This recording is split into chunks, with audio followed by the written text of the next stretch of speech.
Welcome to the What Really Happened radio show for the America First, Second, and Third. Here is your host, Michael Rivero. And aloha, America. Welcome to our show today. It is Monday, June 8th, 2015, start of a brand new week here.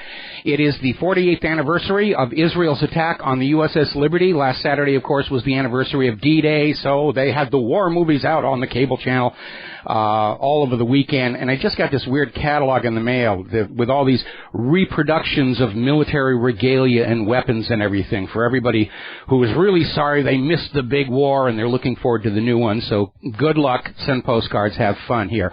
We've got a lot of stuff to talk about today. The phone lines are open, 877-300-7645, 877-300-7645. Tom is sitting in our control room, his hand hovering over that telephone receiver, ready to answer the phone when you call on in. Now, news coming out of the G7 is that Obama has managed to arm twist and convince the rest of the parties in this group to keep the sanctions on Russia in place. And Obama was out there speechifying this morning, saying that leaders of the G7 agree sanctions on Russia will remain in place as long as the Minsk ceasefire agreement is being violated, which is kind of weird because it's Kiev that's doing the violations. Okay? You see that, Kiev violates the ceasefire, let's punish Russia. I mean, it is so blatant a disconnect. I can't imagine Obama actually thinks anybody's buying this, but that's the way he's acting. And he was all over the place in his speech this morning. He even brought up FIFA, the soccer corruption scandal, as if that's an event that shakes the world and should come to the attention of the G7. I mean, that was pure fluff. He reiterated Europe's commitment to end fossil fuel use, which sounds really good, except does anybody actually have a viable, reliable, dependable, pollution-free alternative yet? Solar cells haven't worked out. Wind farms haven't worked out. Nuclear power is insanely dangerous. They still don't know what they're going to do with all the waste products. Obama can get there and say, we're going to end the use of fossil fuels. Okay, what are we supposed to do? Cut down the forests and burn the trees? That's not going to make the environmentalists very happy.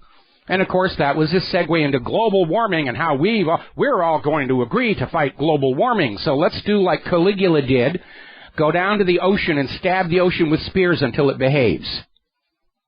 And even in this mix at the G7, threw in the idea that it's okay for him to grant amnesty to the illegals without Congress. It's really none of Congress's business. More about that same topic a little bit later on. There is a major disconnect between what he's saying and what's actually going on. Now, far from just keeping the sanctions on Russia, Obama is out there saying that, he is standing up to Russian aggression. If we could actually find some that's out there. The U.S. is the aggressor. The U.S. overthrew Kiev January of last year, leading to this mess. And Obama seems to feel that you are all so stupid and gullible that all he has to do is shout, Russia did it, Russia did it, Russia did it, Russia did it long enough, often enough, and loud enough that you will just believe as you're being told to believe. Does he actually think we're all that stupid? Because I'm insulted if he does. I find this whole nonsense about all of these lies just horribly insulting. He seems to have a very low opinion of us all. Now, Obama is out there going even further, saying more G7 sanctions against Russia if the Ukraine conflict continues. And he's out there saying, we're sanctioning Russia because of all the failure of the Minsk agreement. And then he backs off and says, yes, we have to put pressure on Kiev to stick to the agreement. But Kiev doesn't get any sanctions. Note very carefully. It is a very one-sided, double-standard, hypocritical situation, and we know why. The entire U.S. government is still trying to maintain the illusion that somehow this is all Russia's fault. And here's where it gets into the real twilight zone. The White House is admitting that the sanctions against Russia have crippled the economies of their European allies. It's not working. It's causing more harm than good. So, of course, Obama is going to continue this failed policy because he can never admit he's a failure. It doesn't work. It costs too much. There's blowback. It's an absolute disaster. So, heck yes, let's do more of the same. Also, while he was speechifying there at the G7, Obama came out with another big whopper. 4 Pinocchios out of 5, claiming that he's reduced the U.S. deficit by 2/3. And unemployment is only 6%. Humans are warming the planet. The check is in the mail, and I promise I'll respect you in the morning. So forth and so on here. Now, obviously, saner voices out there, like Alan Rowland, are out there saying, yes, this whole Ukraine crisis is the fault of the United States of America, because back in late 2013, the European Union was trying to court Ukraine, and so was Russia, and Russia made the better offer. And Yanukovych said, we're going to go with Russia. You know, customer's choice, better deal. And that's when they went in, overthrew Kiev's elected government, put in a junta that, if anything, is more corrupt than the predecessors. And that's what started this season of war. Crimea voted to leave. The Lugansk and Donetsk followed suit, and they have that right to do so under the United Nations Universal Declaration of Human Rights.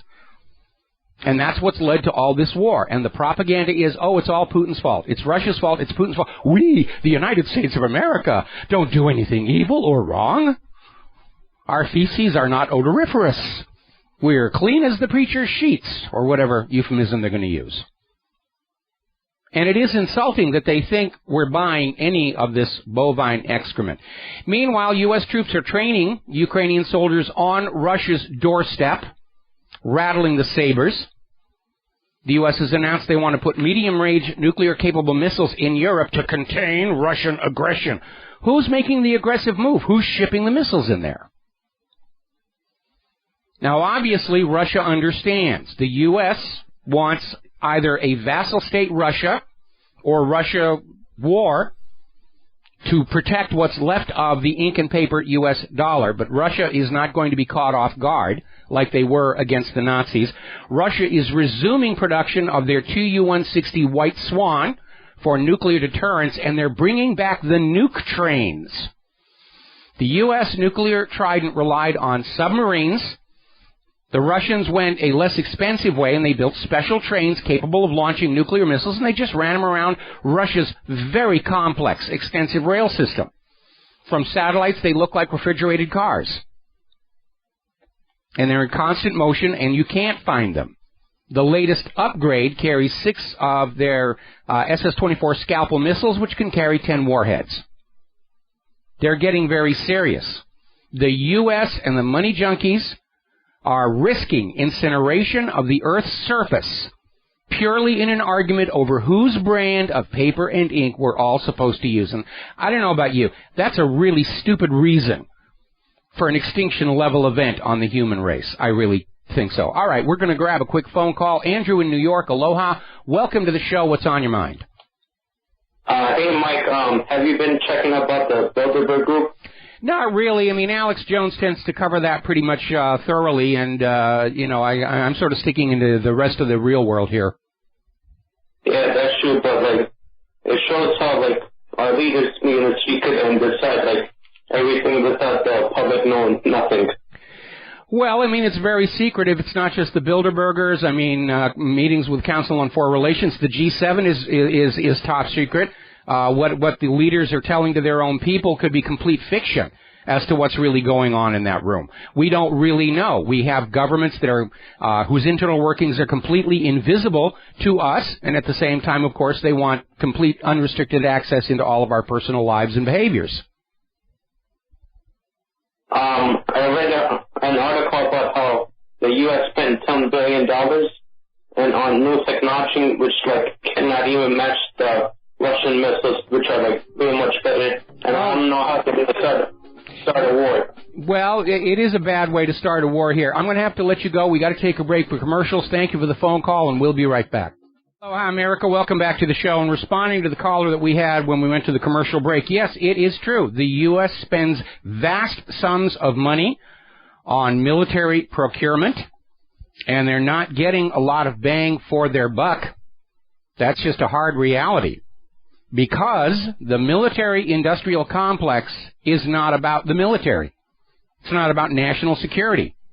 It's about grinding money out of the population in constant preparation for wars which they hope will never actually be fought, and reveal that most of what they're selling for all that money is junk. And by the way, the United States, pardon me, faced a similar crisis going into World War II. Huge amounts of military spending, not getting value for dollar. It was one of the things that made Harry Truman famous in the population when he was in the Congress, because he went out there to the military contractors and saying, why are you taking all this money and not sending anything back? And there was a scramble to get things actually efficient and productive going into World War II. It's going to be a lot more difficult this time, because it's not like we can go back into those factories, flip on the lights and start producing tanks and jeeps and the rest of that in volume necessary to support a world war, because the factories are all empty, rusting hulks. The machinery inside is either rusted and corroded, or it was sold off to third world countries to get their industrial base going. And the U.S. has produced some of the world's most expensive, ineffective weapons, of which the F-35 has to be the Olympic gold medal winner of bloated weapons spending that doesn't get what you're supposed to get. And yeah, it is a problem. Just how bad U.S. weapons are. We've only scratched the surface. For every one report we get of, well, a French submarine sinking the Theodore Roosevelt in war games, or the Russians paralyzing the Donald Cook, or the F-35 not being able to fly in fog and rain, there's probably 1,000 more problems out there that are going to get our young kids killed when they go into combat with stuff that doesn't work the way the sales brochures say it works. Now, getting on back to the situation in Russia and Ukraine, and speaking about who it is who's in violation of the Minsk Agreement, international monitors are reporting explosions in East Ukraine's Donetsk. We have a video that we just put up showing the results of the shelling in eastern Ukraine. Poroshenko's government has basically said they're not bound by Minsk anymore. They're moving the heavy weapons up. And yet Obama's there at the G7 saying this is all Russia's fault. We're going to sanction Russia. Kiev, well, you know, we'll wag our finger at them, but that's about it.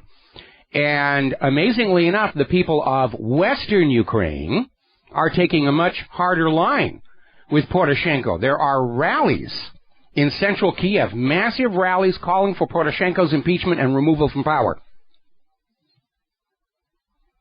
Now, back when it was rallies to put in the U.S. junta, the American corporate media gave it nonstop coverage. Oh, these poor Ukrainian people, they're kicking out their old government and they're putting in the new government. Huzzah, huzzah, huzzah, we must support them. Now that the people of Ukraine want to kick out the U.S. junta, the U.S. puppet, silence. And I'm sure right now over in the Pentagon they're saying, how dare those conquered people not stay conquered? Time to send in the drones. We'll blame all the deaths on ISIS or something. Or Putin. He's closer. Article out of ZeroHedge.com. Cold War 2.0 heats up. Washington dusts off Russian containment plans. And they're absolutely bang spot on with this. This has been the agenda inside the military-industrial complex for a great many years. They miss the Cold War days, when they got all that huge sums of money from you, the American taxpayer, to build all these weapons and drive around and have brass and ribbons and stuff all over their uniforms and feel like they were important people.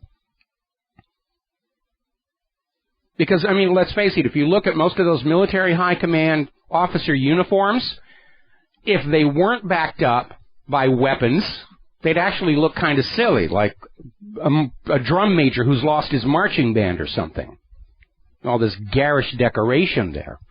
But they, you know, back in the 1950s, they loved it. They could just shout, commies, and we would all wet ourselves and fling our money and our babies into whichever intervention the U.S. was about. And ever since the Soviet Union fell, the U.S. government's attitude has been, well, gosh darn it, you know, those American people, they're not scared enough to be obedient all the time. We've got to have a new threat here. We need to bring back Emmanuel Goldstein, or we've got to have Al-Qaeda, or Osama bin Laden, or ISIS, or whatever. And they're wearing thin, because we know they weren't real credible enemies to begin with. They were just propaganda fakes. So now the goal is to kick up a new Cold War with Russia and China. A war not actually, hopefully, to be fought, but to be constantly prepared for at hideous expense to you, the American people. A story out of Sputnik News. Russia-China will not accept America's vassalage status despite U.S. pressure. The U.S. came out of the collapse of the Soviet Union with this attitude of, we're the world's superpower, everybody else will bow to us. That was actually in the policy papers of the Project for the New American Century back in the 1990s. This will be the American century, we will be ruling the world, everybody will do what we tell them to do. Didn't exactly work out so well. And so the U.S. actually thinks they're going to wag their weapons of war at Russia and China will bow down and say, yes, Mr. Washington, D.C., we will organize our economy to support American corporations, and we will loot our people to enrich American financial interests, and the world will go on peacefully. It's not going to happen, unfortunately. Now, a little footnote to Russia and Ukraine. Poroshenko has ducked responsibility for the shoot-down of Malaysian Airlines Flight 17 by claiming that they didn't have any of the Buk surface-to-air missiles in service. Twitter users in Ukraine actually found the proof that, yes, Ukrainian Buk M1 systems were deployed in use. So Poroshenko got caught lying. And whether they were trying to shoot down Putin's plane, which was in the area at the time, or they just decided we're going to shoot down a plane and blame it on the eastern Ukrainian republics and Russia, it obviously has not worked out very well. They're on the defensive in the propaganda war. In fact, all of the propaganda wars, they're on the defensive. They can't gain the initiative. Why? They've destroyed their own credibility with the people of planet Earth. The motto, if at first you don't succeed, lie, lie again, has a very short shelf life. Nobody believes anybody in any government, in any corporate media outlet any longer. And that is a hideous disadvantage to be facing going into a potential world war. We got to take another break for commercials, and we'll be back after these few words from our sponsors. Hi, America. Welcome back to the show here. And getting over to the Middle East here again, Saudi Arabia, more airstrikes into Yemen, at least 45 killed in the Yemen capital. And Yemen is becoming the front line in the U.S. drone war. Now, remember, officially, we're not at war with Yemen. We're using Saudi Arabia to go in there as the proxy because, after all, as Obama told us all back in 2012, America's intervention into Yemen to kick out their government and put in our government was a rousing success, and Obama can never admit that he's failed at anything. That's why they're going through Saudi Arabia. But the drone strikes are ramping up. They're killing all kinds of people who may or may not actually be a threat to the United States, and they're killing a lot of people standing around them. Anyway. Alrighty, let's see. Pentagon report proves U.S. complicity in ISIS. And here's a really interesting perspective on it. This is over at Activist Post. Representatives of the U.S. intelligence agencies have now been asked by reporters, have you guys actually been supporting ISIS? And all they get is a no comment, refuse to confirm or deny. That's a bad, bad sign here. But remember, ISIS is bad. ISIS is evil. They burned up kitty cats. You've got to hate them. No, ISIS, like Al-Qaeda, is a manufactured creation of U.S. intelligence agencies. Okay, let's see. Now, as you probably already heard, Erdogan's governing party in Turkey lost their parliamentary majority. Earlier in the day, they were saying, oh, yes, the ruling party is still firmly entrenched. But apparently so many Turkish people voted against his representatives that he lost his parliamentary majority. Now, he's trying to form a new coalition government so he can stay in power. But it looks like all the other parties who gained seats in the parliament, they have enough seats to form a bloc and basically kick him and his party out completely. And that would be a major, major change in that part of the world. All right, we're going to grab ourselves a phone call real quick. Frank in Michigan, aloha, welcome to the show. What's on your mind? Oh, hi, Michael. I just called in because I'm not getting audio on my computer when I get your website. I can only hear you on the phone right now. Do you know what that problem could be? Well, nobody else is complaining. You're talking about the BAM user feed. Nobody else is complaining. I'd like restart everything, okay? Okay, I'll try that. Thanks a lot. All right, we'll let you go here. Okay. Now, Prime Minister David Cameron is dealing with a little bit of a faux pas, because he's over there in the G7. Now, David Cameron is trying to find a way to drag Great Britain, kicking and screaming, into full membership in the European Union. The British people do not like that idea after seeing what has happened to Cyprus, Spain, Italy, France, Germany, Greece. But David Cameron's attitude is, who cares what anybody else thinks? I am God now, and I will do what I want. And apparently, he is meeting resistance from in his own government, and he basically came out and told his own ministers either they back him on joining the European Union or they quit. They will not be allowed in his government. Nobody who's opposed to merging with the European Union will be allowed in his government. Now, word of that got out, and Cameron is now backpedaling, saying that, you misunderstood what I was saying. Absolutely, it's up to the people, it's up to the referendum, it's a political process, and I'm not trying to arm twist anybody. So Cameron's already dealing with his little faux pas there. Interesting little story. We mentioned this last week. Mercenary groups are heading to the Philippines to fight groups allied with Islamic State. And this is a group of U.S. volunteers. They're under the command of a gentleman who trained with Blackwater. And they won't say who's paying them. And that, I think, is an important question. Is somebody trying to kick up a major kerfuffle in the Philippines? Who might it be? Who is signing the checks? Because if it isn't somebody in the U.S. government, then whoever it is in violation of the Boland Act. They're engaging in foreign policy outside the State Department and the White House. Now, getting a story from over in Israel, they're out there pushing the propaganda. Oh, the anti-Semites are after us. We're an existential threat. We're just hovering on the edge of extinction here, and only more money and weapons will save us. This for a country that has one of the largest nuclear arsenals in the world. And they're out there now talking about the IDF has to rehearse for the nightmare scenario where more missiles are fired at Israel than Iron Dome can intercept.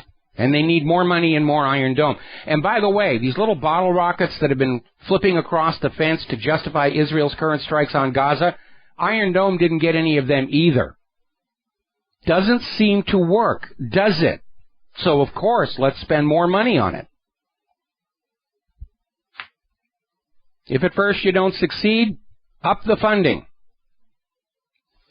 Now, as you know, there is a huge debate going on over at the United Nations whether or not Israel ought to be added to the list of nations committing grave violations against children during armed conflict. And there is no question that Israel ought to be on that list, especially looking at some of the photos of Palestinian children killed and crippled last summer, almost a year ago. And Ban Ki-moon indicated that he thinks they should be on the list. But apparently, where there are reports, there's a massive lobbying campaign going on at the United Nations. Intense pressure coming from Israel. See, Israel wants to do what Israel wants to do, but they don't want anybody to say anything bad about them. Now, Senators Lindsey Graham and Ted Cruz have leapt onto this issue, saying it's time for the United States to stop funding the United Nations, because the UN has no right to expect billions of U.S. taxpayer dollars to be doled out every year when they are spent undercutting our deepest values and our national security. Well, Senators Graham and Cruz, if you could disconnect your lips from Israel's sphincter for just a minute, I want you to pay attention to something. The United Nations is not responsible for the United States' values. That's a sovereign concern. And the United Nations is no more responsible for U.S. security than for any other member nation, which includes Palestine. The United Nations' job, which you signed up for and pay for, is maintaining peace under international law. Now, if Graham and Cruz want to pull out of the United Nations to please their masters in Tel Aviv, that's fine. It would advertise to the world the United States has gone just as rogue as Israel. And the U.S. isn't really going to do that because Israel still needs the United States veto at the Security Council. And I hope voters next year are going to look back at Graham and Cruz and the absolute shameless pandering to a foreign power that we are seeing from them, along with Lindsey Graham's statement saying, don't vote for me if you're tired of war. Don't worry, Lindsey, wasn't even thinking about it. Was not even thinking about voting for you, even if I was in your state. Israel hits Gaza with airstrikes and closes crossings after more rockets firing. And the Palestinians say they don't know who's doing it. Could be ISIS trying to provoke a war. I don't think so. Have you noticed ISIS never hesitates to attack Israel's enemies in the regions, other Islamics, but they never attack Israel itself. Now, okay, we're coming up on a commercial break here. We got phone calls. I'm going to hold this next story till we come back from these words from our sponsors, because Netanyahu is starting to understand nobody's buying his propaganda any longer. We'll be back after these few words. Aloha, America. Welcome back to the show here. And before we take a phone call, I want to finish up on this story. Benjamin Netanyahu is out there whining and crying, and he's on the ground kicking and screaming and throwing a tantrum that the world has not condemned the 3 rocket attacks from Gaza over the past 2 weeks. Well, that's because the world has realized that more than likely it is Israeli agents launching these little homemade bottle rockets into totally empty lots to justify Israel's devastating strikes. Fool me once, and so forth. And apparently they did fool Obama, because the White House has come out saying Israel has the right to defend itself. Absolutely, that's beyond question. Israel needs to defend itself. Now, let's look at the situation. These rockets killed nobody, injured nobody, caused 0 property damage. They hit totally empty lots after successfully invading Iron Dome. These are all reasons to suspect they were fired by Israeli agent provocateurs. Now remember, during the last war with Lebanon, Lebanese troops found rocket launchers on their side of the border with Israel, with rockets set on timers aimed back into Israel. We know this is what Israel does. And Obama's out there. Israel has a right to defend itself. But what can you expect from a president who is still insisting humans are warming the planet to dangerous levels? All righty, let's see. We're going to grab a phone call here. Ron in Wyoming. Aloha. Welcome to the show. What's on your mind?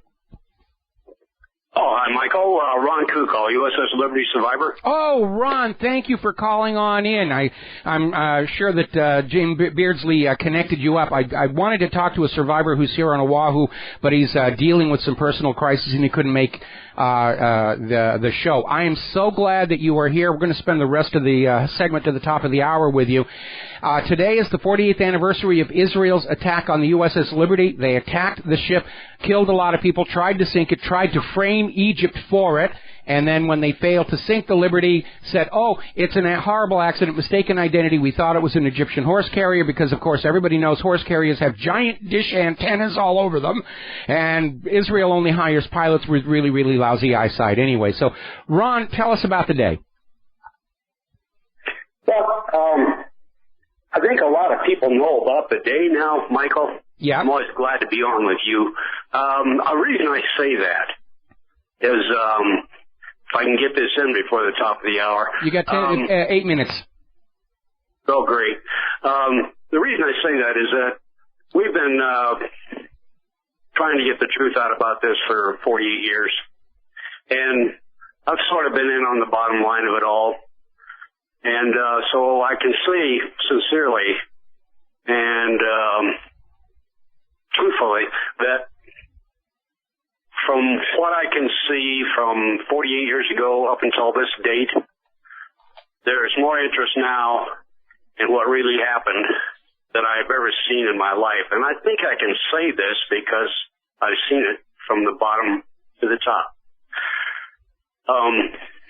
Well, right now people are more willing to accept the fact that the U.S. government lied to them about what happened, that Israel does play these dirty tricks, and they're receptive to the idea. And that's why every year when we talk about the USS Liberty, the response is stronger and stronger. Israel's out there screaming that people who are remembering the USS Liberty only do so because they're anti-Semites, which is like saying we only remember Pearl Harbor because we hate the Japanese. But, I mean, that's how pathetic their excuses are right now. It's pretty weak, Michael. We just did a little a memorial ceremony down in Maricopa, Arizona, in John McCain's backyard, while he was up in Phoenix this year. And there was 4 survivors there. Myself, Phil Turney, Larry Thorne, and Don Pegler. Larry Thorne, just for the audience's information, is a Jewish person who has been my best friend for about as long as I can remember. He was there at that memorial service. So anybody that would like to call any of us those nasty little names should take a second look, because some of the people who were aboard the ship were Jewish. And matter of fact, some of the people that support us are Jewish. How does that make us anti-Semitic? I have no idea, Michael. Well, from Israel's government's point of view, they don't care. They're just going to scream anti-Semite because they don't really have anything else to say. We linked from whatreallyhappened.com to that wonderful BBC documentary, Dead in the Water. I mean, the British media has treated this incident far more objectively and honestly than the American media ever did. The American media is totally controlled and totally pro-Israel. And BBC, for all of its other issues and problems, they were very upfront in saying, yeah, Israel tried to sink this ship, and Israel knows it. We've had some of the Israeli pilots have gone public saying, yeah, we knew it was a U.S. ship. We were told to attack it anyway. That's the way I understand it myself. I like to call that name-calling thing back in the corner syndrome. I don't know what else to call it, because we are backing them in the corner, and we are laying down the truth at them, and more people are listening all the time. That's one thing I'd just like to get out, Michael, before we go to the top of the hour, because I've been able to see it from the bottom to the top, and I've seen more people finally understanding than I've ever seen in a long, long time. The times they are changing, and, because of Saddam's nuclear bombs and all these other lies that have come out there, people now understand. The majority of Americans understand. They get lied to by their government. They get lied to by Israel's government.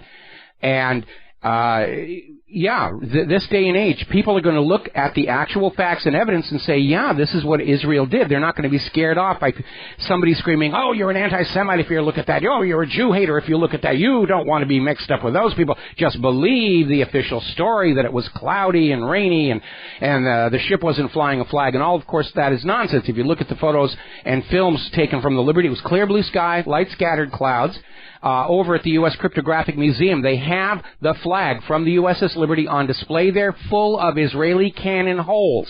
There is no way they could not have known who and what they were attacking, especially because the Israeli forces were jamming the U.S. emergency frequencies while they attacked the ship. Now, if they thought it had been an Egyptian horse carrier, why weren't they jamming the Egyptian emergency frequencies? Absolutely. I like to quote former Secretary Dean Rusk on his book As I Saw It. I like what he said in there about as good as anything, and I think people ought to listen to what he had to say. He literally said in his book, I don't exactly remember the page number right now, I think it was 166, but not sure. He said, and I quote, I didn't believe the Israeli excuse then, and I don't believe it now. And you know what? That personifies a lot of VIPs of that era, including former head of the Joint Chiefs of Staff, Admiral Thomas Moore.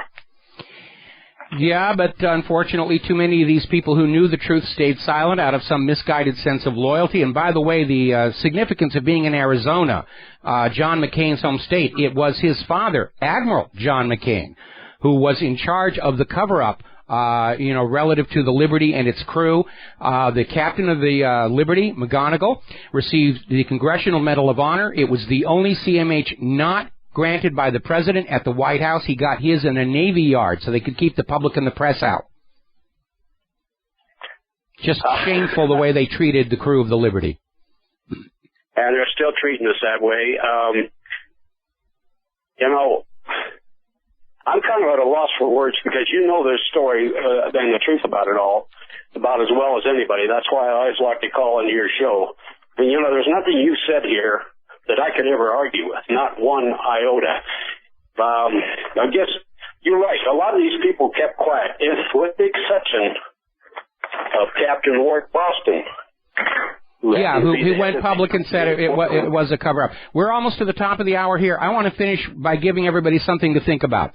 USS Monitor lost during a storm due to non-seaworthy design, honored and remembered. USS Maine destroyed by magazine fire, honored and remembered. USS Arizona lost to Japanese attack, honored and remembered. USS Indianapolis lost to Japanese attack, crew eaten by sharks, honored and remembered. USS Thresher destroyed by welding failure, honored and remembered. USS Scorpion destroyed by faulty torpedo battery, honored and remembered. USS Liberty successfully repelled sneak attack by Israel, scrapped and forgotten. And that tells you all you need to know about just how cruelly the U.S. government has treated the surviving crew members of the USS Liberty. And Ron, thank you very much for coming on my show. We're going to have to let you go and break for our news, but, you know, I hope you'll call in again next year. Thank you, Michael, and God bless you, sir. Thank you. We'll be right back. Aloha, America. Welcome back to our show. The phone lines are open, 877-300-7645, 877-300-7645.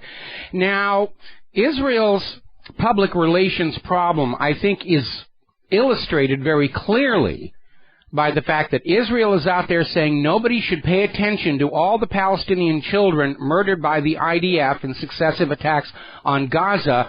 But Netanyahu's upset that the world is not condemning these 3 rockets that went across the fence and hit nothing but dirt. And adding fuel to the fire of Israel's public image immolation, an Israeli minister, Naftali Bennett, is now calling on the world to recognize Israel's annexation of the Golan Heights. We've had it long enough. It should be part of Israel. We stole it fair and square, and the world should let us keep it already, is what they're saying. Scores of Jewish settlers storm into the Al-Aqsa Mosque compound. This happened yesterday. They're trying to provoke a response that they can use to say, ooh, bad Muslims, just like Pamela Geller is doing here in the United States of America.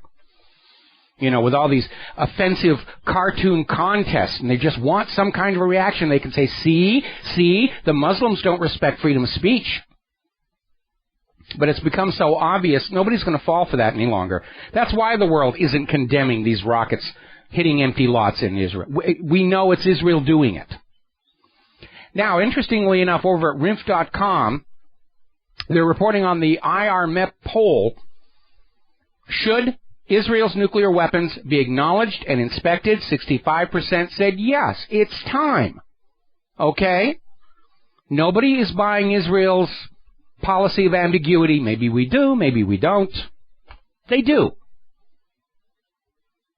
They absolutely do. Don't forget that when the former government of South Africa collapsed, documents surfaced that Israel was selling clandestine nuclear weapons to other countries, the very activity the Nuclear Non-Proliferation Treaty is supposed to prevent, which is why Israel doesn't sign it. Israel's using the NNPT to guarantee a market monopoly. Nobody else is allowed to sell clandestine nuclear weapons, so Israel gets to charge whatever they want for them.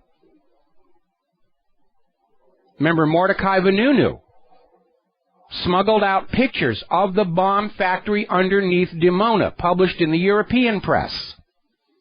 Yes, Israel has nuclear weapons. And the longer our government goes on pretending it is not so, the sillier they look, or gullible, or corrupt, or bought, or blackmailed.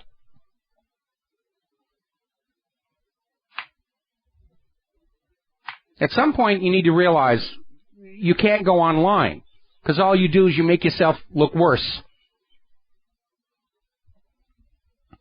Anyway, I'm glad Ron called in the last hour, because I didn't want to talk about the USS Liberty.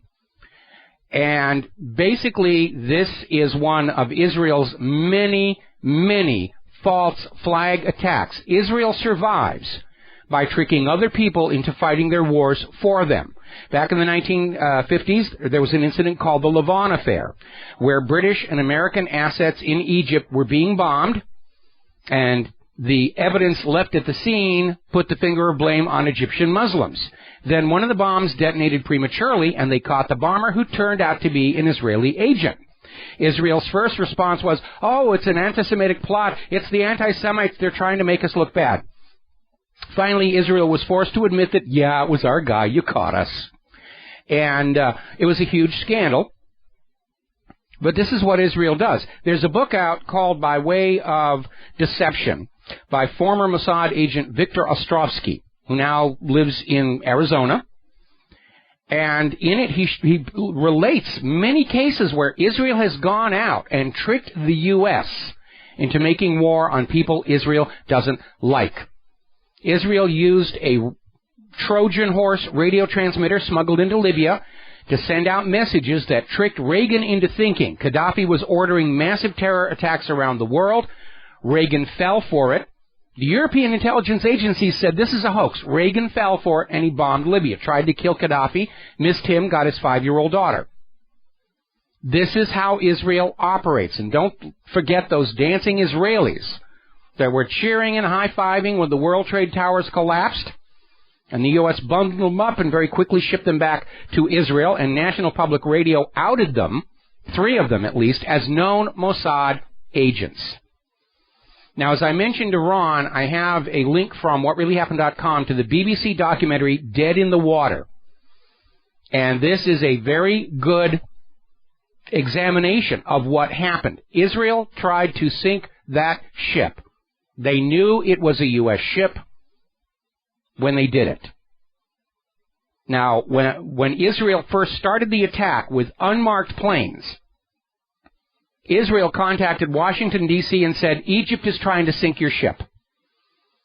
There was a U.S. military strike in the air on the way to Cairo when the crew of the Liberty finally managed to get an improvised antenna up and got a message out.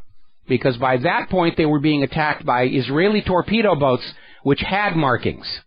The planes were supposed to sink the ship. They failed. Israel sent in the torpedo boats. They didn't sink the ship. And Israel sent over helicopters with troopers to drop down on the deck and make sure there were no survivors. That didn't work out. And as soon as the Liberty crew got the message out, these are Israelis trying to kill us, Israel called off the attack, and the official story of, accidental misidentification was born. Admiral John McCain, Senator John McCain's father, was in charge of the cover-up at the Navy end, came in and threatened every surviving member of the Liberty crew with prison or worse if they ever dared say Israel had been the attacker. As I mentioned to Ron, Captain McGonigal was awarded the Congressional Medal of Honor for keeping his ship alive in the face of an attack. Remember, the Liberty was an intelligence gathering ship. They didn't have any weapons. They had a rifle for dealing with sharks. That was it. They weren't supposed to be in a combat zone. They don't need weapons. And McGonigal got the CMH. Now, normally, the Congressional Medal of Honor is awarded by the President himself in a ceremony at the White House. In Captain McGonigal's case, a mid-level official handed him the medal at the Navy Yard. So the public and press could not get in. This is the only time the Congressional Medal of Honor has been awarded away from the White House and without the President. And the President was just a few blocks away. Could have gone if he wanted to. Now, there's an article over at History News Network where they're talking about how Israel's entire justification for trying to silence the memory of their attack on the USS Liberty and the attempt to frame Egypt for it, saying that only anti-Semites remember this. Only the Jew-haters remember this. It's ancient history for everybody else. This from the same group of people who insists we memorize the entire history of World War II from beginning to end, at least as they relate it. You know, so what the Nazis and Hitler did can never be forgotten. But liberty? Only the anti-Semites are remembering that. Which is like saying only people who hate Japan bother remembering Pearl Harbor. And I'll tell you how extreme it gets. There is this interesting little story over at, I just have an IP address on this, but it's called the Great Wisconsin Library Wars. And it's talking about the town of hang on a second. I'm sorry, I missed the name of the town. This town in Wisconsin wanted to build a library, second library. They've already got one, named for Israel's premier Golda Meir, funded with taxpayer money. Everybody's happy with that. Private fundraisers came up with the money for a second library, and they wanted to name it the USS Liberty Memorial Library, and oh boy, were they attacked by the ADL, by Jewish groups. You know, if you name it that, it's just going to foster anti-Semitic images. Israel wants to control every bit of history, just like George Orwell predicted Big Brother would want to do. We'll be right back. And aloha, America. Welcome back to the show. And I just got an email identifying the town where they had this kerfuffle over the USS Liberty was Grafton, Wisconsin, where it was okay to have a library named after Golda Meir, a foreign head of state. But naming a building after the USS Liberty, oh, that's anti-Semitic. And it really is a double standard. It's like I was telling Garan, and I've got a graphic on the front of my website that points this out. Look at all these historic ships that got trashed, and we're supposed to remember them and honor them and all the rest of it. The USS Liberty successfully repelled a sneak attack by Israel. They scrapped the ship, forgotten. You're not supposed to remember that. I mean, they try and hide the USS Liberty even more than the Point Honda disaster, which for naval historians, that was the largest single peacetime loss of U.S. ships in history. 9 battleships, all at once. Mistake in the sailing in the weather. All righty, a couple more stories before we take this next phone call. Greece, perhaps showing its ire to the European Union's tyranny, has now officially started using the term Palestine for Gaza and the West Bank. Israel doesn't like it. Apparently too bad. More about Greece a little bit later on. Over in Germany, Ursula Haverbeck, who is a questioner of the Orthodox story of the Holocaust, managed to get on TV for a debate on a German television station. And this is the first time the Holocaust has ever been openly debated on German TV. There are strict laws in Germany as part of their surrender in World War II. You will believe what we tell you to believe, and you will enforce it, and you will punish anybody who questions what we tell you to believe. And she succeeded in making her point that there doesn't seem to be a lot of actual proof for many of the claims made, including the number 6 million, which they recycled over from the First World War, as we've documented. And unfortunately, she had to know this was going to happen. Following her TV interview, the German police kicked down her door and arrested her for anti-Semitism and inciting hate and saying things that we, the government, don't want you to say here. And I'm wondering where are all the self-proclaimed champions of freedom of speech who supported Charlie Hebdo's cartoons that were intentionally insulting to Christians and Muslims? Where are they now in this case? There is a clear double standard. Freedom of speech means you can insult and say whatever you want about Christians and Muslims, but you can't even tell the truth about Israel, or you're in trouble. Now, speaking of Israel and dictatorship, over at Architects and Engineers for 9/11 Truth, they've put together a very well-researched document on why the official story of the attack on the World Trade Towers cannot possibly make any sense. They're making it available to academics, and they even went so far as taking out ads in college newspapers, simply saying, if you want a copy of the report, contact us here. They approached 4 college newspapers. 3 of them refused the ad. The Harvard Crimson signed a contract to run the ad, then broke the contract and said, we can't do it. Our masters in Tel Aviv say we can't do it. All right, we're going to grab a phone call here. John in Barbados, aloha, welcome to the show. What's on your mind? Aloha, Michael. Well, I just wanted to return back to the USS Liberty. Yes. The fact that we know that Israel attacked it deliberately, was a black mark on Israel. But Johnson... Kind of hard to find it amid all the other black marks, but go ahead. Well, Johnson refusing to send help after they received the call for help, and it was actually a Russian vessel that went to the aid of the Liberty. Now that I had not known. Yes, actually, it was a Russian vessel that turned up, and you know, this is the nation now we're supposed to hate.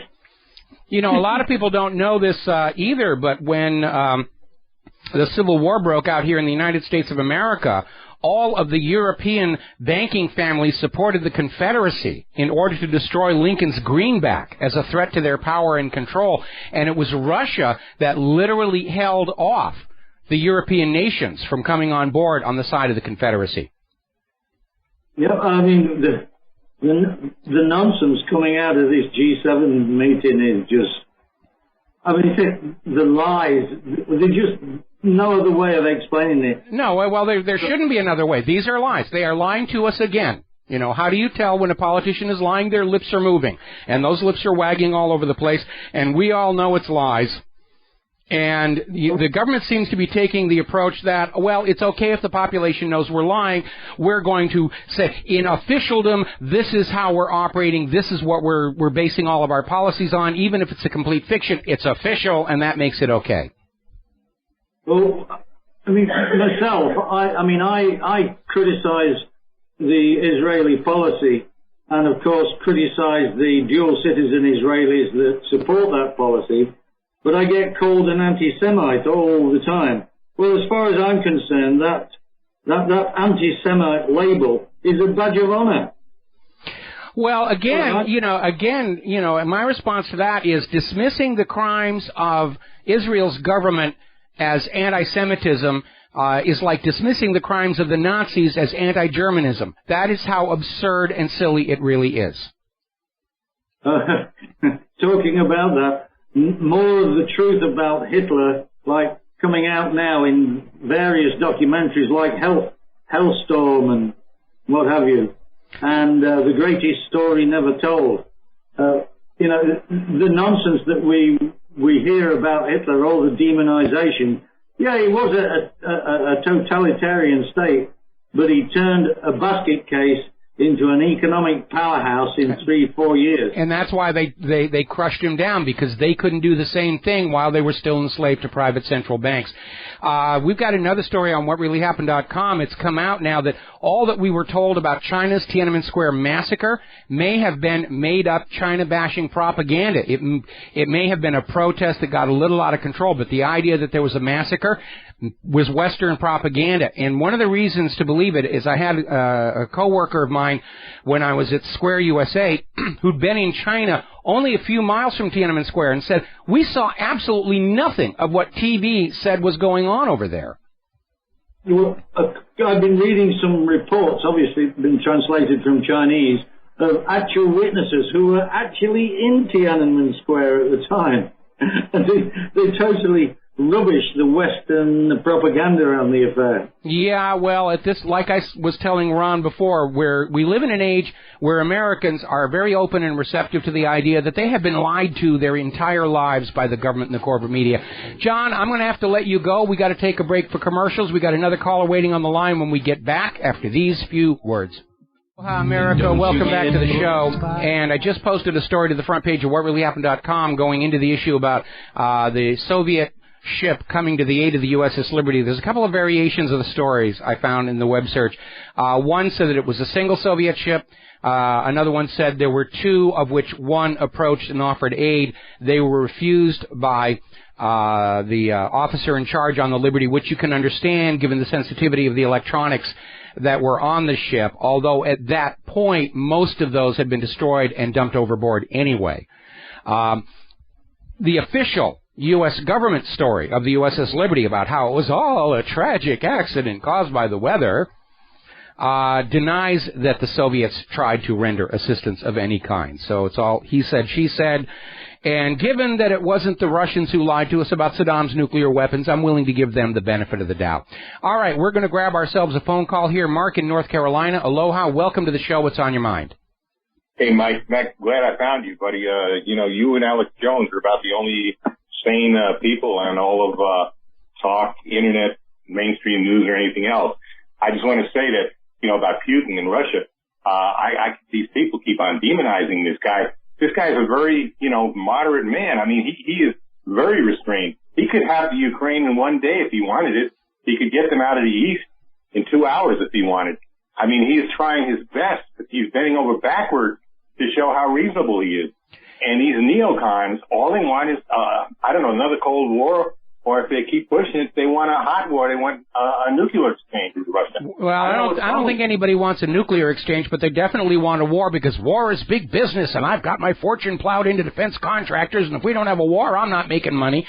And there was an article we linked to the front page of whatreallyhappened.com where the GOP, it looks like their entire platform for next year's elections is going to be bad Russians, join with us, vote with us, we've got to go after Russia. They really are trying to bring the Cold War back, and I want to make a point before I let you talk again here.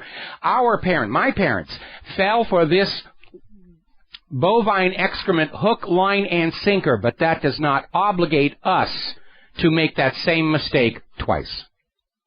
That's right. I mean, I'll be honest with you.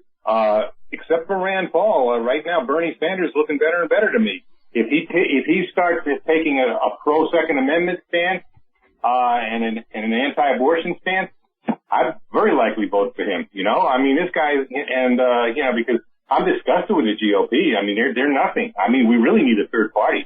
And another thing too is this police state support that neocon, that's what I call Fox News, neocon news, gives the cops can't do no wrong. They're not looking all over the country, all these SWAT team raids and stuff like that. These cops are out of control. And yet that's all you see. Support the police, support NSA, support all this stuff. I mean, I'm tired of it. And it's like I said, I gotta find sanity now on the internet. That's the only place I can find it. With people like you, Alex Jones, Jesse Ventura, and a few others. And that's pretty much it. That guy in England there, the Irish guy, Richie Allen? Yes, Richie Allen. He's a good one. Yeah, John B. Wells. Other than that, I mean, there's garbage out there. I mean, really, we're not getting the real news anymore. And by the way, your taxes are paying for a lot of that garbage that's out there because they're trying as hard as they can to discredit the independent media any way they can to try and lure people back to the corporate media with expensive news sets and very cute girls in skimpy clothing. And it's really not working. I mean, I'm getting all these emails about Nibiru and chemtrails and how the Apollo moon landings were fake. They're desperate to find some way to get people not to pay attention to the independent media. It's doomed to fail because ultimately people want to know they are getting the truth and they're going to go wherever they feel they need to go to get it. And it's an uphill battle. And right now our current independent media is serving the same role here in the United States that the Samizdat did in the failing Soviet Union. And look what they're doing with this nonsense about that Bruce Jenner and that the dude Dumber. Oh, who cares? I'm sorry. Fox News is already pitching its reality show. Yeah, I'm not going to tune into that. I don't care. I didn't know Bruce Jenner. I don't know Caitlyn. I don't care. But that's what they're pushing out there as news because it's garbage news. It's not real. It's not real news. It's distraction. Yeah. Every once in a while, I'll turn on a guy like Bill O'Reilly, and then I get so disgusted, I'll turn him right off. Or John Hannity. The man's a total idiot. I mean, when I say Hannity is dumb, I mean that man is totally dumb. I mean, there's nothing that comes out of his mouth that's he's like a parrot. He repeats what the corporate, his corporate sponsors tell him to repeat. And he's paid very well to do it, too. Unfortunately, yeah. They're not paying that kind of money for people to tell the truth. They're paying that kind of money for really convincing liars, except they're not getting their money's worth as these talking heads, these prevaricators destroy themselves, like Brian Williams and now Bill O'Reilly. Well, Bill O'Reilly we still got to work on bringing him down a little bit. You know what I mean? He's still, unfortunately, popular with that crowd. I don't know what kind of crowd that really likes that garbage. But, we haven't, but really, as far as most of these guys are, I got no use for any of the mainstream. In fact, I think I'm going to completely stop watching it all. I'm better off watching History Channel or something like that. Well, unfortunately, a lot of that is also a little bit bogus. They've got some shows on there which I don't consider to be history. Shows about UFOs and aliens and stuff like that. They got to be testing something new up in the sky because we're getting all these alien UFO shows all over again here. All right, well, listen, Mark, thank you for the very kind words. We're going to let you go here, and I'm going to get on back to the news because I got a lot of stuff to talk about. Into the economy here. Royal Bank of Scotland is out there saying Greece needs more than a speech of hope as the debt load remains unsustainable. Now, over the weekend, this was reported in the Telegraph, where Greece's creditors were saying, we're losing patience. You will either strike the deal we want you to strike or face dramatic consequences. Insert ominous music here. This, despite the fact that, as reported over an Investment Watch blog, Greece and the IMF publicly admit the debt is unpayable. Greece doesn't have the money. They can't pay it. The IMF is saying they can't pay it. And so it doesn't really make any sense for them to go on with all these threats about dire action and everything. And not too surprisingly, Greece is now approaching the BRICS Development Bank for membership. They're taking the first steps to simply writing off that European debt, half of which is odious to begin with, and saying we're just going to recycle over here. And following that announcement, where Greece is looking at the BRICS system, and Tsipras is going to meet with Putin, all of a sudden, the European bankers caved in. They're going to extend Greece's credit to March of next year. Huzzah, huzzah, huzzah, huzzah. The bankers blinked. Now they're in trouble because all those other European Union member nations who are in similar financial straits are going to say, you got to cut us some slack too. That may be the beginning of the end. Those money junkies don't like letting go of a single penny. Now, over at Deutsche Bank, they have two CEOs who are not going to be there a whole heck of a lot longer. These two CEOs were just recently put in and given a lot of authority to try and clean up the scandals at Deutsche Bank. Apparently didn't work. One of them will resign the end of this month. The other one will stay on until May of next year. Deutsche Bank holds the world's largest bundle of derivatives. They're in serious, serious trouble. They will not survive a significant collapse of Europe's economy. And the shareholders are very, very upset. They're accusing the CEOs of outright criminal fraud. We'll be right back. Aloha, America. Welcome back to our show here. And before I get back to the news here, I was watching on Fox News, and they're doing a big thing about it's Barbara Bush's birthday and what a wonderful human being she is and all the good things she's done.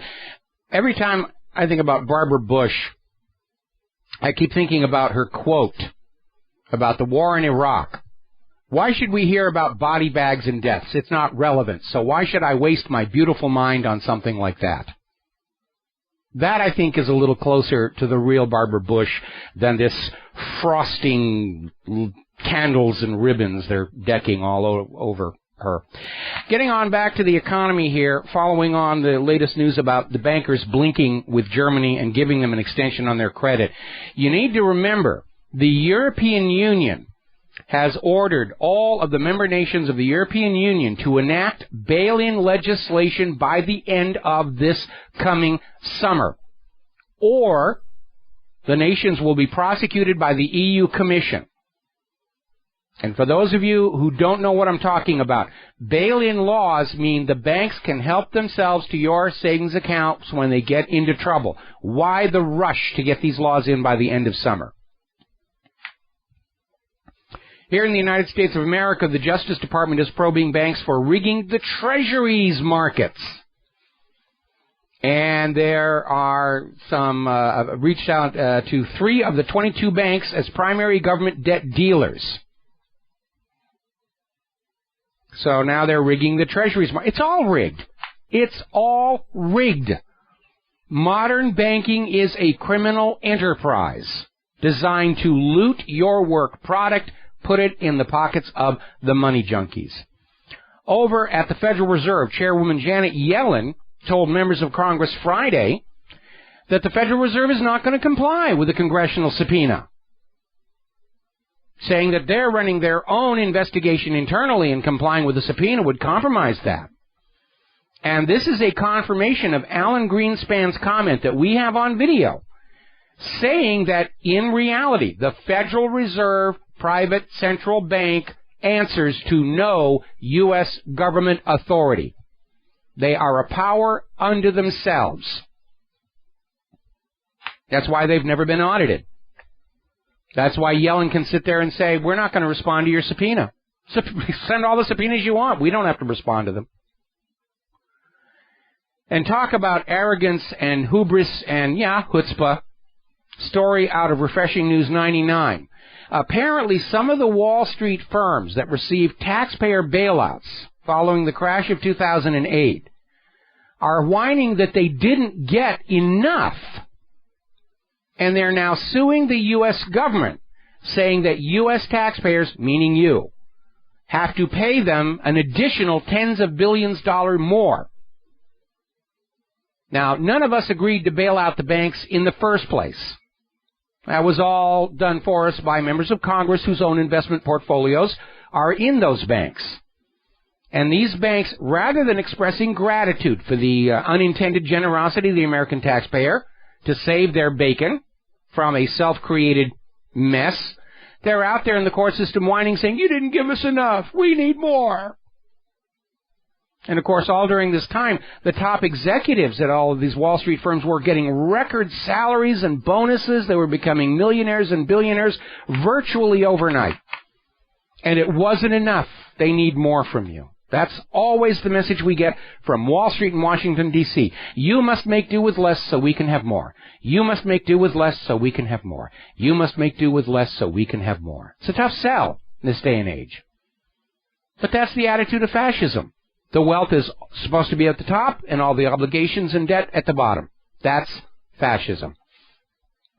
Over in Bavaria, police continue to clash with demonstrators at the G7 protest. The police presence there is outnumbering the protesters something like 10-1. And still the protesters are standing their ground. They've literally got an army of police officers there to protect the money junkies from the wrath of the people who've been made poor by the money junkies. Here in the U.S. manufacturing sector is still losing jobs. It's continuing a trend that we have seen for the last 30 going on 40 years.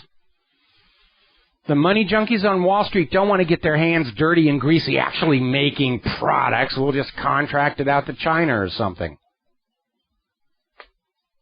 And that's why we're in the mess we're in right now. Any nation's currency has to be supported by manufactured products and agricultural produce. Otherwise, people around the world won't take that currency because they can't bring it back to the issuing nation and get anything for it. China's yuan and renminbi and Russia's ruble are backed up by the fact those countries produce products people want to have and agricultural produce they wish to consume. If you take a yuan or a ruble in trade, you can go to Russia and China and actually get something cool for it. You can't do that here in the United States of America any longer. And that's why the U.S. financial system is dependent on that mafia-like piece of the action, from forcing the world to always go through the U.S. dollar for all cross-border financial transactions, purchases of natural resources, trade in weapons. But those days are coming to an end. The world is turning away from the dollar. And when enough of them do that, it's going to collapse because the United States can't support their currency on anything else. We don't have the manufacturing. We don't have the nobody wants our GMO. Now, technically, the U.S. dollar is backed by the slave labor of the American people. Everyone likes to say there's nothing backing the U.S. dollar. That's not accurate. There's no silver backing it. There's no gold backing it.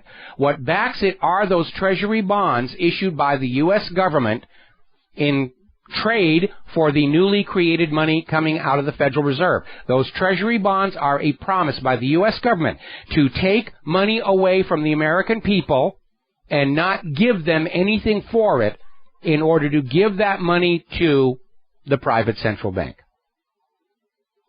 That's slavery. When they take your money away from you and give you nothing back for it, that is slavery. And that is what backs the U.S. dollar. But it breaks down if the slaves aren't able to actually create wealth, because there is no manufacturing and nobody wants our agriculture. That's where the whole system starts to break down. Out in Los Angeles, the homeless population has grown by 16% since 2013. Year and a half, 16% homeless growth. The census is reporting government assistance is on the rise. Americans are becoming increasingly dependent on government handouts under Obama. They want that. If you're dependent on the government, you will do as you're told. You can be controlled. You can be enslaved.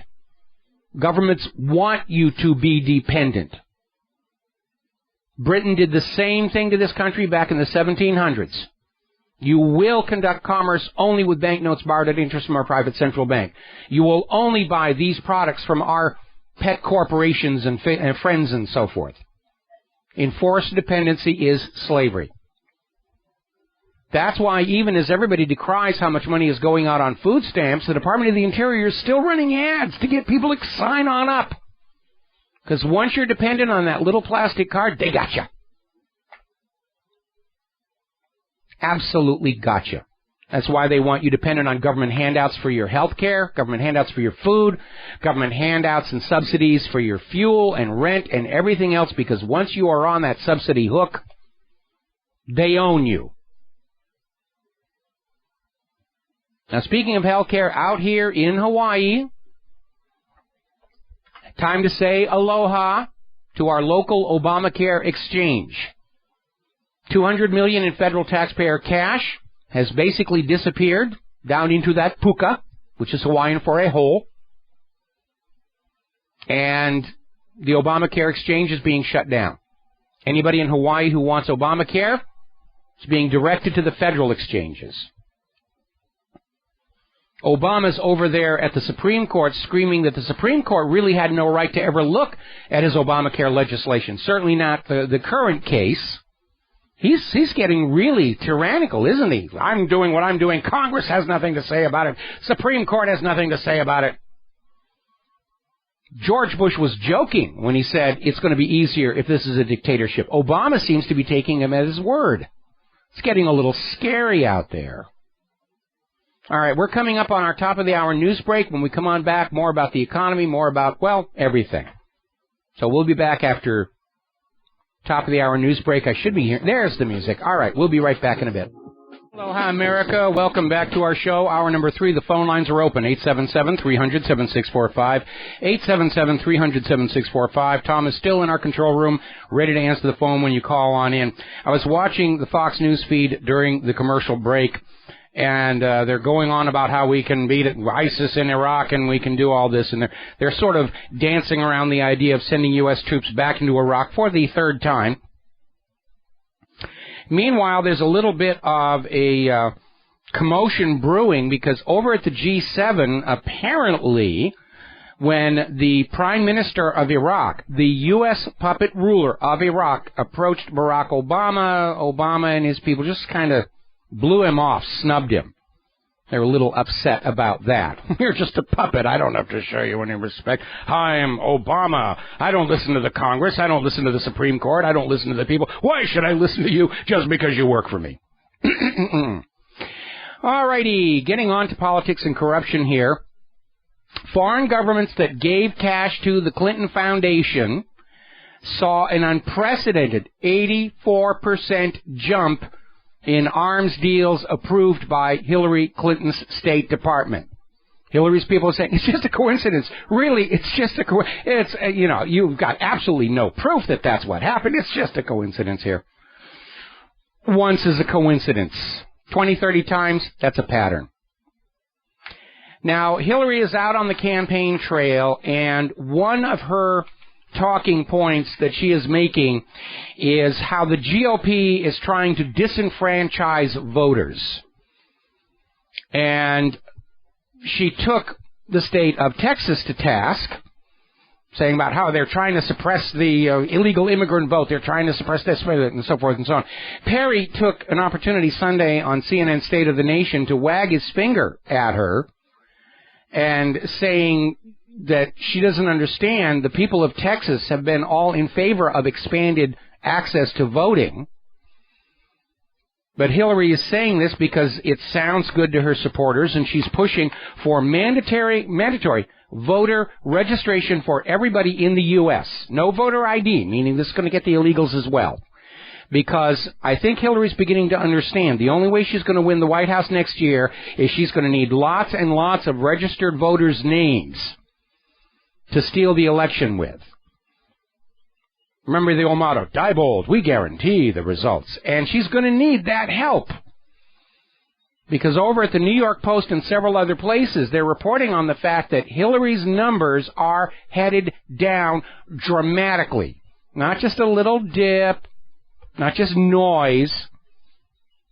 The vast majority of American voters see her as dishonest and untrustworthy. And they're absolutely right. She's already in trouble for her campaign next year, and we haven't even begun to uncork the huge number of scandals that we're going to be talking about in the coming months.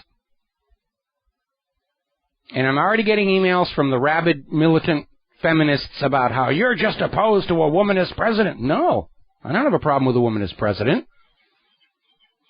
You know, Linda Lingle, who used to be the governor here in Hawaii, I wouldn't have a problem with her as president. I'd support her. Just not this woman as president, Hillary Clinton. Or, for that matter, Sarah Palin, who almost got to be vice president. We want candidates who know how to do the job. We want candidates who are going to do the job for the balance of the entire nation, not just sell us out to Israel and Wall Street.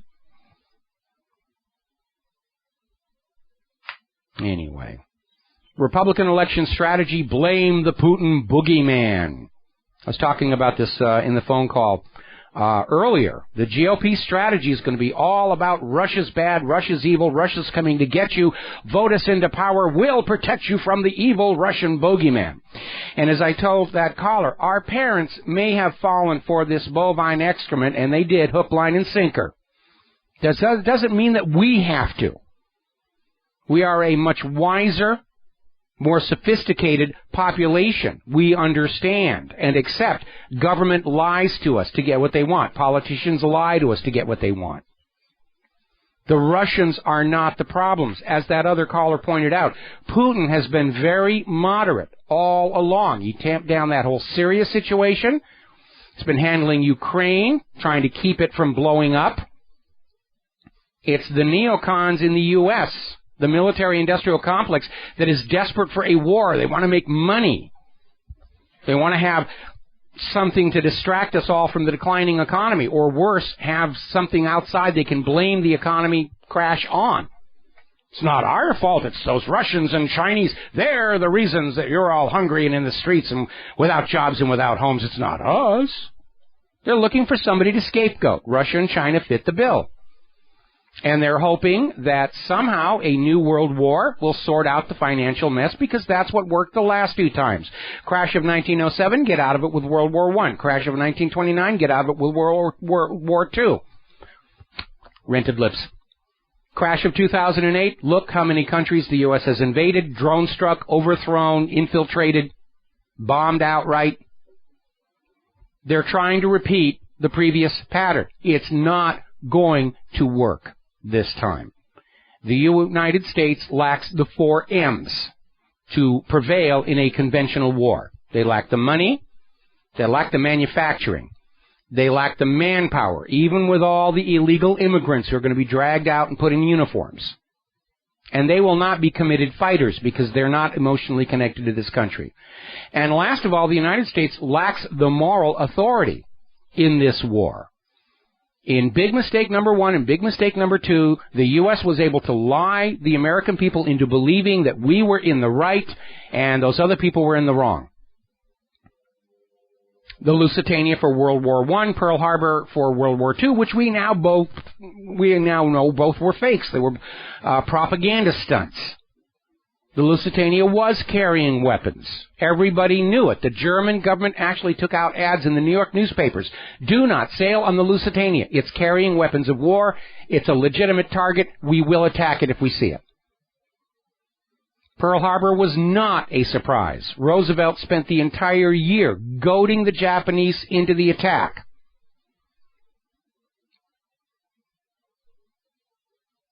Radio and cryptographic stations here in Hawaii picked up the approach of the Japanese fleet before they got here, and it was sent to Washington, D.C., but the Hawaiian commanders were not informed, because it had to look like it was a dastardly sneak attack to get Americans riled up and signing up for the military, for the war in Japan, except most of them wound up going to Europe. It wasn't until Germany surrendered that they even bothered coming back out here to the Pacific. By the way, you remember how the U.S. government was screaming about bad Assad for sarin gas and all the rest of that stuff, which turned out not to be true? Apparently, and this is in RIF.com, the U.S. has increased chemical arms sales to repressive regimes in African and Middle Eastern governments to quell popular uprisings that happened in 2011. So in these U.S. puppet regimes, the people stood up and said, we want our country back. Their own government used chemical weapons on them, and they got those chemical weapons from the U.S. government. So the U.S. government does not have any authority to wag its finger about Assad's sarin gas, even if it did exist, which we now know it never did. Now, Second Amendment advocates are very, very concerned out of new trends coming out of the White House. The NRA is saying that Obama is getting ready to go after not just the Second Amendment, but even the First Amendment by executive order. We're seeing this attitude from Obama. The Congress has no business telling me what to do. Supreme Court has no business telling me what to do. And Obama is getting ready to not only issue executive orders against certain magazines and certain guns, but to control speech that is pro-Second Amendment. Make a Second Amendment speech, go to jail. That extreme. We'll be right back. Aloha, America. Welcome back to our show here. Now, before we went to the commercial break, we're talking about how the Obama administration has already telegraphed that Obama is going to sign a bunch of executive orders to implement his idea of gun control. All of this is illegal and unconstitutional. The legal, legitimate purpose for an executive order is so the president can implement the will of the Congress. The executive order was never about writing laws from the desk of the presidency, and yet that's how he's been using it. Now, they're talking about not only going after certain classes of guns, which the U.S. is providing to Mexican drug lords through Fast and Furious at taxpayer expense, and sending all over the world to all these places, ISIS and the rest of it. But you, the American people, are not allowed to have these weapons. But it gets worse than that, because there is a proposal coming down from the State Department amounting to a gag order on all firearm-related speech. They're proposing that anybody who puts any technical details about arms and ammunition on the web has to have permission from the federal government or face a fine of up to $1 million and 20 years in jail. I think they're doing this to get around the problem with the 80% lower receivers, to basically silence instruction on how to make firearms. I don't think anybody outside of military providers is going to get permission from the federal government to put technical information about weapons on the web. This is absolute defiance of the First Amendment.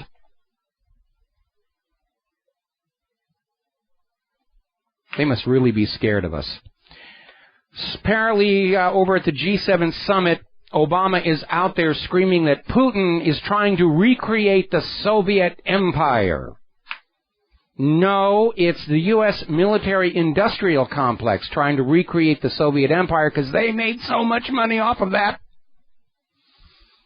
They made so much money off of that. Meanwhile, and we mentioned this last week, but I'm going to hit this again. The Pentagon is now acknowledging a total of $8.5 trillion is now missing, unaccounted for, went out of your pocket, into the Pentagon, disappeared. $8.5 trillion. That works out to roughly $30,000 for every American citizen. And that is over and above the money taken from you for the war machine that they do know where it went, like the F-22, the F-35, the Independence-class ships, and other wastes of money. $8.5 trillion just vanished from your pocket. And what is the Pentagon saying? Well, we need more. We need more. We wasted all that other money on those really lousy weapon systems. We admit it. Our bad. We're blushing. But now we need to have weapons that actually work if we're going to go to war against Russia and China. So come on, pony up a little bit more for all of us. Meanwhile, the U.S. military is ordering a total system review because this anthrax mishap, as they like to call it, is continuing to widen. Live anthrax spores have now been sent to a total of 11 states. Australia, South Korea, up in Canada. Now, what's really interesting is they end this announcement by saying there is no known risk to the general public and an extremely low risk to the lab workers. Now, remember when someone sent those 3 envelopes with anthrax from Fort Detrick to the media and Congress right after 9/11? And back then they were screaming it was a major problem, it's an epidemic, it'll be everywhere. Now we have hundreds of times more weaponized anthrax heading who knows where, but trust us, it's no big deal. It's no big deal. Until somebody drops one of those boxes or vials here. Now then, time for us to make fun at the TSA. As you know, TSA is not doing very well. They're probably the second most hated government agency in this country after the Internal Revenue Service. They have been scandalized by the fact that in all their years of operation, they've never actually caught a real terrorist. They've stolen a lot of stuff from travelers. They've traumatized little kids by groping them and fondling them. I mean, most people, if you touched a child the way the TSA does, you'd be in prison for molestation. They got scandalized by those gay operators at the gates who were flipping the switch on the x-ray machine so they could feel the junk of cute-looking men. A lot of really hot babes have been fondled and groped by them. And the DHS determined that some 96% of bombs and guns got through in a recent security check, and it gets worse from that. The TSA failed to identify more than 70 airport workers who are actually on terrorist-related vetting lists. According to the government documents, these airport workers have links to terrorism. Doesn't mean they really do, but they're on the list, and yet the TSA cleared them for employment. They passed the TSA's background check to get jobs. Anyway. Now then, getting on back to the Boston bombing false flag, the official story is that the FBI first became aware of the Tsarnaev's brothers because of a request or a warning from the FSB, which is Russia's security service. And apparently that, too, has been determined to be false. The FBI's then-director, Robert Mueller, admitted the Bureau had been interested in the elder Tsarnaev brother long before Russia's warning. Unfortunately, the information to support that has gone missing. Was there last week, I swear, but the file's gone. Gosh darn it. We'll never know why the FBI was talking to him. They were trying to turn him into an informant. And for those of you listening to this show who are informants, when the government decides that their agenda is served by turning you into a bloody blob on the ground, they will do it. That loyalty they demand of you to them is not returned in kind. Now, over in North Charleston, Michael Slager has been indicted for the murder of Walter Scott. And we all saw the video about how Scott was running away from Slager. Slager shot him in the back and then tried to plant the taser on him. And so it's good that finally some of these officers are being held to account. But what we're seeing among rank-and-file police officers across this country is this attitude of, well, we're not going to do our job because we don't want to be prosecuted. And if you're okay with runaway crime, that's just fine. But we're not going to stop the criminals until you let us go on tasering and clubbing and abusing people, because the two are just inseparable. We'll be back with more Stinky Badges after these few words. Hi, America. Welcome back to the show here. And there's a very interesting story coming out of Greenwood Village, Colorado, near Denver. Apparently, they sent a SWAT team after a suspected shoplifter. Robert Jonathan Seacap, 33-year-old, shoplifting. That was it. That's what started this whole thing. And supposedly he barged into a random house in Greenwood Village, and the SWAT team went in and just basically shot it full of holes and used some kind of explosive charge trying to get this guy out. Not only was that house demolished almost to the point where it's got to be condemned, the SWAT team had commandeered a neighbor's house as a command post, which they're now doing.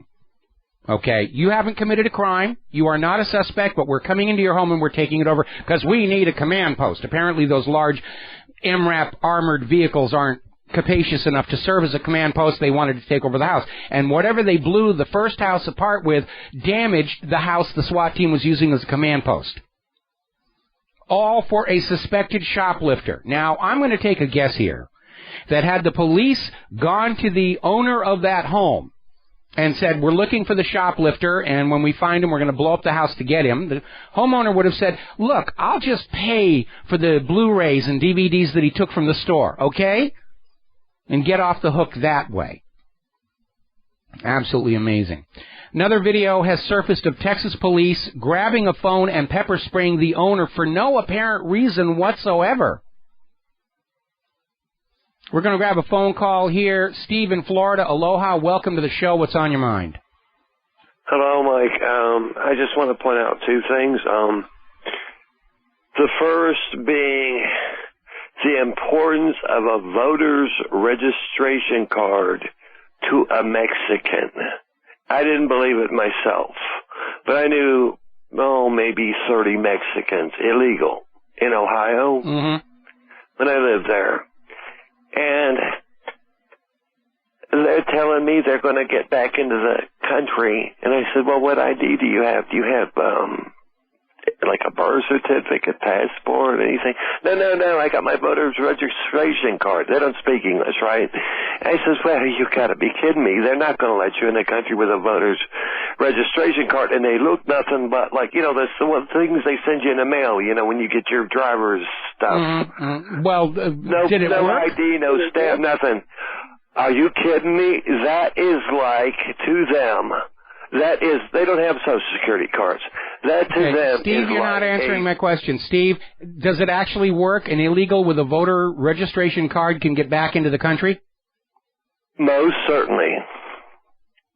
Okay, well, it is completely out of control, and obviously the illegals are wanted for cheap labor, conscripted troops, and Democratic voters here. So, Steve, going to let you go. Thank you very much for the phone call. Getting on back to the news. Up in Baltimore, things may be falling apart up there. 5 high-ranking officials just resigned from the Rawlings-Blake administration. Something may be getting ready to happen there. They don't want to be there anymore. The rats are deserting the sinking ship, which is not a big deal. When you're in government, there's always more rats willing to come on board. All right, let's talk about human-caused global warming, since Obama made that a fixture of his speech from the G7 about we're opposed to climate change. We're going to go out and waterboard Mother Nature until she does what we want her to do. The Arctic sea ice is continuing to track the 2006 levels, which if it stays with there, 2006 was the year with the highest summer extent of the past decade. So much for Al Gore's claim that the Arctic would be ice-free by now. June temperatures in Greenland have plummeted to record low levels. Meteorologists and climatologists are looking back over last October to March. The snow cover here in the northern hemisphere was at record high levels. Remember that city in Germany got something like 100 inches in just 18 hours. Now, down under, as they head into their winter, it's already indicating it's going to be a harsh one. Canberra's extreme run of overnight laws seen only every 10 to 15 years. Even in Washington, D.C., there hasn't been a June week this cold in years. Greenland having its coldest year on record. Alarmists face disaster in Greenland because it's not doing what they said it would do. Antarctic sea ice sets record new high.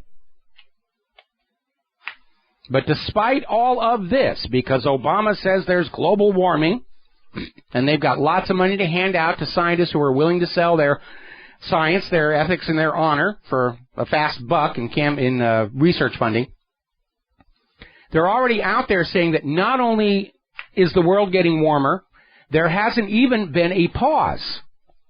I mean, when we went into this period of cooling, the first thing they said is, oh, well, it's only a pause. It's a hiatus in global warming, and it'll go back to being warm. Now they're going back and saying, absolutely not. There was no pause. The warming has continued apace, even as they're still trying to get rid of all the snow in Boston. So over at NPR, they're talking about a new article in Journal Science about it, the results of a new, heavily funded research program. Are saying there is no global warming hiatus. Trust us, the world has been getting warmer all along, and just because it was snow and ice and cold all over the northern hemisphere is no reason to doubt that. You guys just imagine all that snow and ice. You guys should stop looking out the window and just keep looking at these very expensive graphs and charts and TV shows we made up to prove how important a carbon tax is. Stop looking out the window. Stop deciding for yourself. Don't think for yourself the terrorists are going to win here.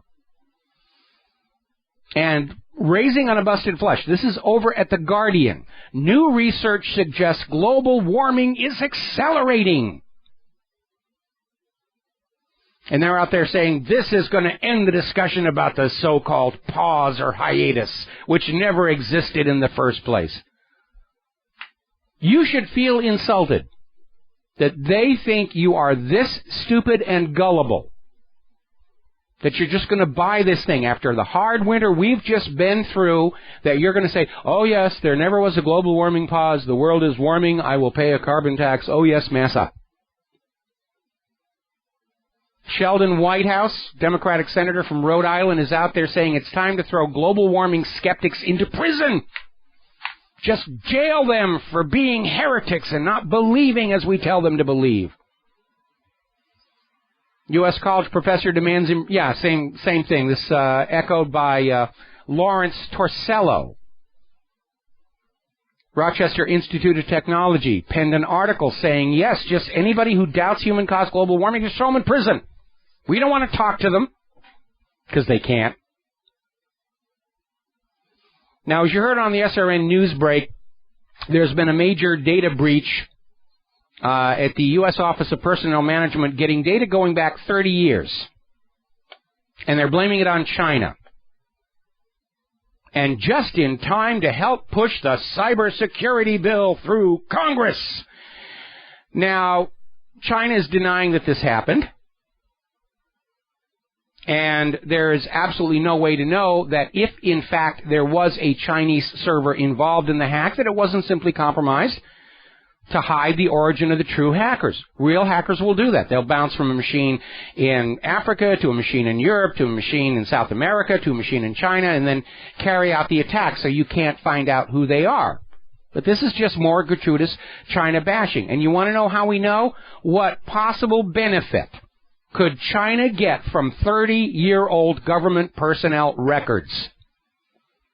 Why would they do it? There's nothing really useful there compared to other potential targets. We got to take a break for commercials, and we'll be right back. Aloha, America. Welcome back to the show. Last segment of our program today here. We were talking about this massive Chinese hack for 30-year-old personnel records, which I don't think was China.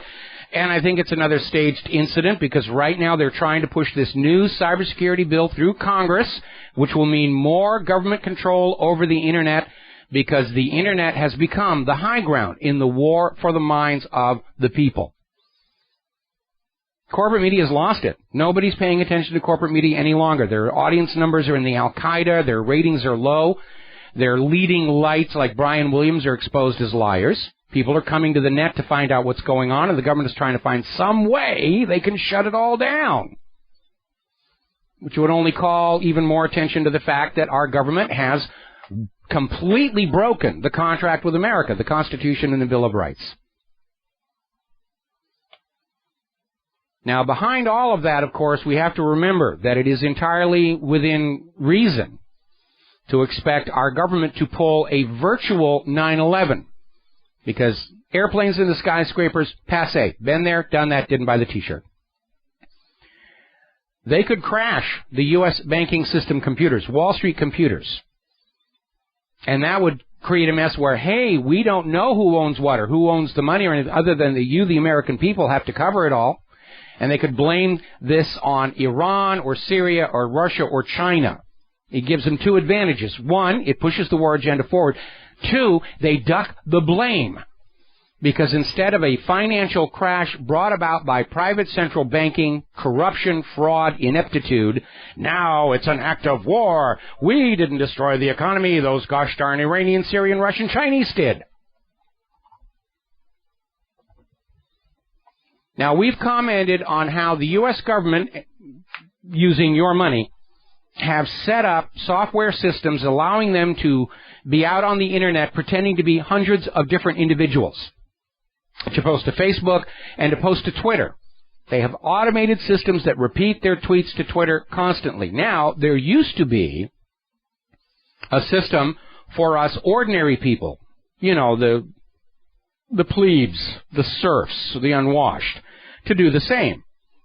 It was called TweetAdder, where you could have a list of tweets that were just randomly sent to Twitter on a regular basis. And I used this myself to keep current stories out there on my Twitter feed. Well, about 4 weeks ago, Twitter cut off the API for TweetAdder, saying that some TweetAdder users had figured out a way to flood 200 tweets a minute and abuse the system. TweetAdder said, no, we're not aware of that. We're keeping an eye on what's going on. And Twitter has cut them off and is no longer even responding to their emails. I don't think this had anything to do with somebody abusing TweetAdder. I think this had to do with trying to shift the Twitter advantage back to the government and corporations which have their own automated tweet posting systems and not let us ordinary people have a matching voice. I think that's what went on. Now, over at Bing, and it's not just Bing, I'll clarify in a minute. Bing ads now allow dodgy download sites to spoof Google, where basically a lot of malware artists, criminals, the NSA, create websites that look exactly like real ones, like Google or whatever, and then they put out malware to hijack your browser, so instead of going to the real Google, you go to their Google and you download malware. Now, it isn't just Bing doing this, because I have this little netbook. It's what I travel with so that the TSA doesn't get a chance to wreck a really expensive laptop again, like they did in Seattle. And I generally use Google as my search engine, although I'm going to be switching over to Good Gopher as soon as it comes online and is available. And I was researching something. I don't even remember what I was researching, but I was directed to a site that claimed to be Google Docs, which promptly planted some really nasty malware on my netbook. Thankfully, the rest of the network was down and isolated, and it took me about 3 hours to dig this stuff out of my netbook. And, of course, the government can't be bothered with cybercrime, even though it's costing the American people billions of dollars in productivity. Because as long as the malware is out there, then you, the American people, will be forced to buy anti-malware, antivirus software for your computer, and that stimulates the economy when you are forced to go out and buy things you didn't really need. And, of course, a lot of the cyber criminals are, in fact, working for the NSA. That's been established by security researchers. They're the biggest cyber crooks out there. The U.S. government is the biggest threat to your data. And that's why you have a right to the use of strong encryption to protect your business secrets, to protect the photos of your significant other in states of undress. Edward Snowden says the NSA passed those naked pictures around like free porn trading cards. And so, not surprisingly, the top FBI official, James Comey, is out there saying tech companies need to prevent encryption above all else. The American people can't be allowed any privacy, even though it's guaranteed to us under the Fourth Amendment. And they're out there screaming about how if encryption is allowed, the terrorists will have a field day. I've been using strong encryption ever since 1980. I haven't committed an act of terror yet. If the government will not respect your right to privacy, you have a right to protect it yourself. That's just the way it is here. Now then, I love this article that came out of SciNews.com. The universe is not expanding after all, controversial study suggests. And a group of scientists tested one of the predictions of the Big Bang Theory, that ordinary geometry does not work at great distances. And if that sounds familiar, that's because it's a repeat of epicycles. Once you're out there in space, the rules change. And the Big Bang Theory says that objects more distant should appear fainter but bigger for some reason, because they're expanding. And they did a survey and just found it's not there. They can't find what the Big Bang Theory is predicting. Gee, I hate being right all the time, and is true of the scientific academic establishment. There will never be an issue about going back and examining the primary theory to see if it's, there'll be a new refinement, and there'll be huge amounts of funding to explain away why all this evidence that contradicts the Big Bang doesn't really contradict the Big Bang, because we've got these epicycles out here, and the deference, and all this other stuff. Because academia really isn't about the search for truth anymore. To get an advanced college degree, look at your coursework. It's about swearing undying fealty to the assumptions and beliefs of past ages. And I go back to epicycles as an example of why science should not always be assumed to be correct about anything. Because it is the longest-running scientific goof in all history. It lasted 400 years because nobody dared question the Church's dogma that the Earth was the center of the universe and the solar system. We can't question that. So we'll just take all of our research resources and we'll figure out some way to reconcile what we're actually seeing with the most holy revealed dogma of Earth-centered universe. Just like we see the global warming people today exerting huge amounts to reconcile all these cold winters with the holy dogma of human-caused global warming. Scientific method is a valid tool for determining what's truth. And you should all be familiar with and use scientific method. But individual scientists are just as corruptible as individual politicians and individual clergy, which is to say, very. And you shouldn't trust somebody just because they're wearing a white laboratory coat. If you cannot reproduce their results, it's a hoax. It's a fraud. There's the music. Time for me to get out of here. I got to do Jim Goddard's show up in Vancouver next. We'll be back tomorrow here on the Genesis Communication Network. Until then, stay safe, stay informed, stay skeptical. Go ahead, get angry, make good choices. We'll be back tomorrow. Aloha, America.